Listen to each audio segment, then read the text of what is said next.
அனைவருக்கும் வணக்கம். மிதுனம் ராசி புனர்பூசம் நட்சத்திரம் நண்பர்களே, இந்த பதிவில் என்ன தகவல் பார்க்க போறோம் என்றால், நமது மிதுனம் ராசி புனர்பூசம் நட்சத்திரம் நண்பர்களுக்கு இந்த ஜூன் மாதம் ராசி பலன் படி எந்த மாதிரியான பலன்கள் கிடைக்க போகுதுன்னு இந்த பதிவுல பார்க்க போறோங்க.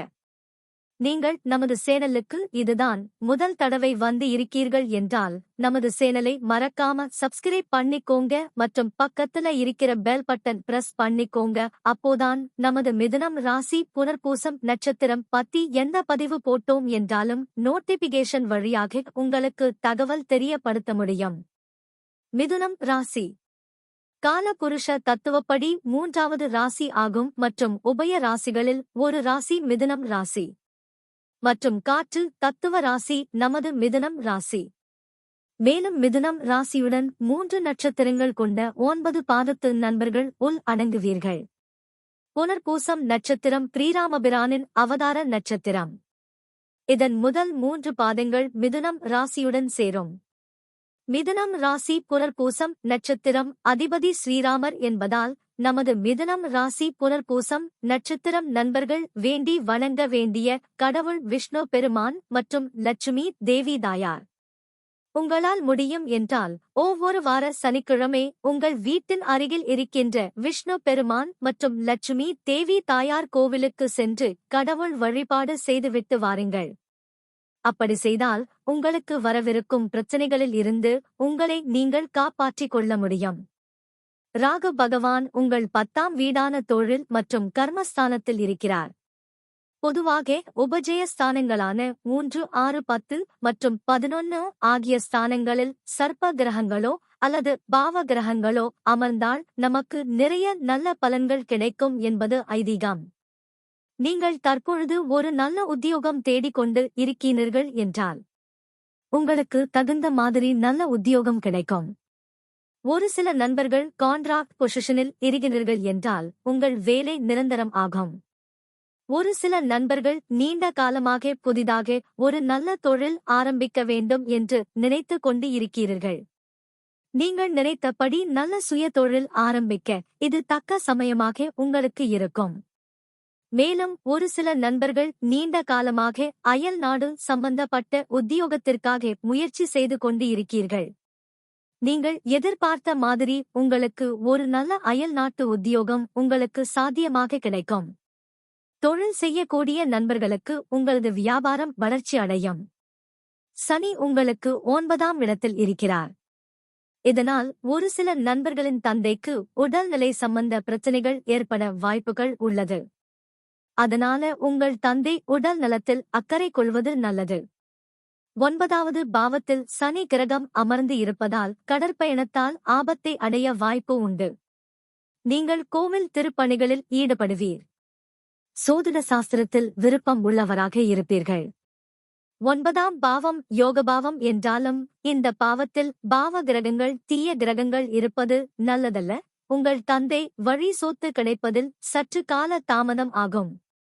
மேலும் ஒரு சில நண்பர்களுக்கு உங்களுக்கு உங்கள் தந்தைக்கும் சிறிது அளவில் கருத்து வேறுபாடுகள் ஏற்பட வாய்ப்புகள் உள்ளது. அதனால் நீங்கள் அமைதியா பொறுத்து செல்வது நல்லது. கேது உங்களது 4ஆம் வீட்டில் அமர்ந்து உள்ளார். இதனால் ஒரு சில நண்பர்களின் தாய்மார்கள் உடல் நலத்தில் பிரச்சனைகள் ஏற்பட வாய்ப்பு உள்ளது. உங்களது தாய்மார்களுக்கு சிறிது அளவு உடல் சம்பந்தப்பட்ட பிரச்சனைகள் ஏற்பட்டாலும் உடனடியாக உங்களுக்கு தெரிந்த மருத்துவரிடம் அழைத்து சென்று அவர்களின் உடல்நிலை சரி செய்து கொள்வது நல்லது. இல்லை என்றால் உங்கள் தாய்மார்களுக்கு தேவையற்ற மருத்துவ செலவுகள் ஏற்பட வாய்ப்புகள் உள்ளது.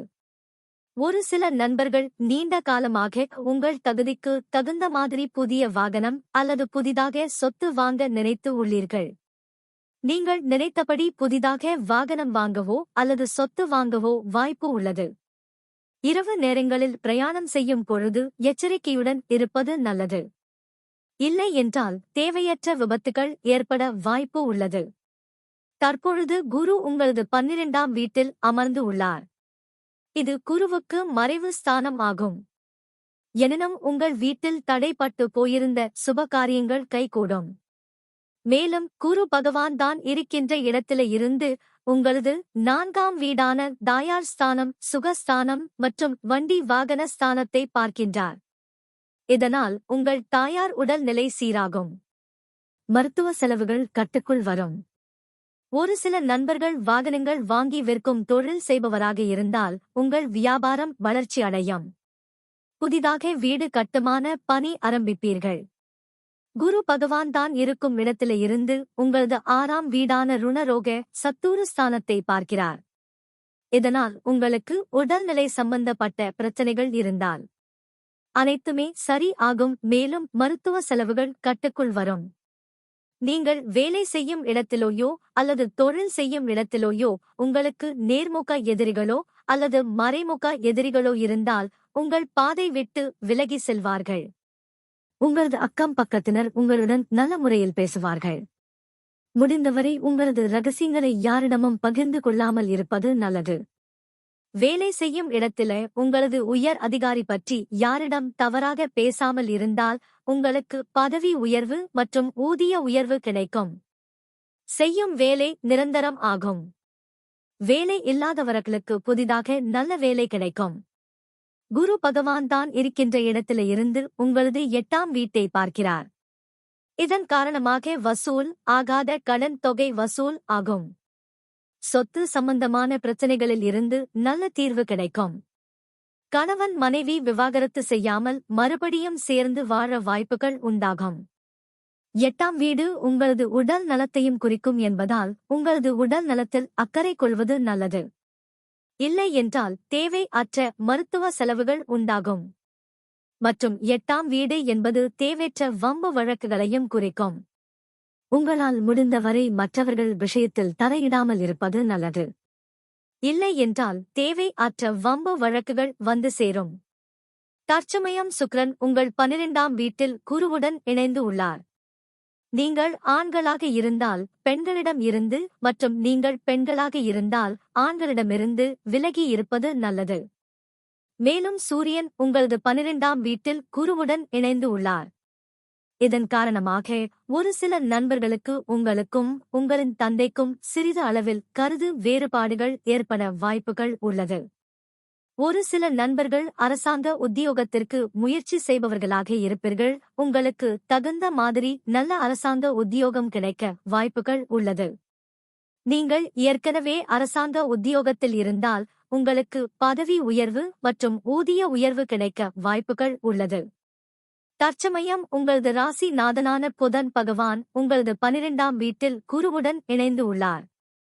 இதன் காரணமாக நீங்கள் பேச்சுத் துறையில் இருந்தால் உங்களது தொழில் வளர்ச்சி அதிகரிக்கும். மேலும் செவ்வாய் கிரகம் உங்களது 11ஆம் வீட்டில் இருக்கின்றார். 11ஆம் வீடு என்பது லாபஸ்தானம் மற்றும் மூத்த சகோதர சகோதரிகள் ஸ்தானம். இதன் காரணமாக உங்களுக்கு உங்களது மூத்த சகோதர சகோதரிகளுக்கு சொத்து சம்பந்தமான பிரச்சனைகளில் நல்ல தீர்வு கிடைக்கும். மேலும் மிதுனம் ராசி புனர்பூசம் நட்சத்திரம் பற்றி நாம் கூறிய கோச்சார ரீதியான பொது பலன்கள் உங்களுக்கு பிடித்து இருந்தால் நமது சேனலை மறக்காம சப்ஸ்கிரைப் பண்ணிக்கோங்க. இந்த பதிவை பார்த்தமைக்கு மிக்க நன்றி. வணக்கம்.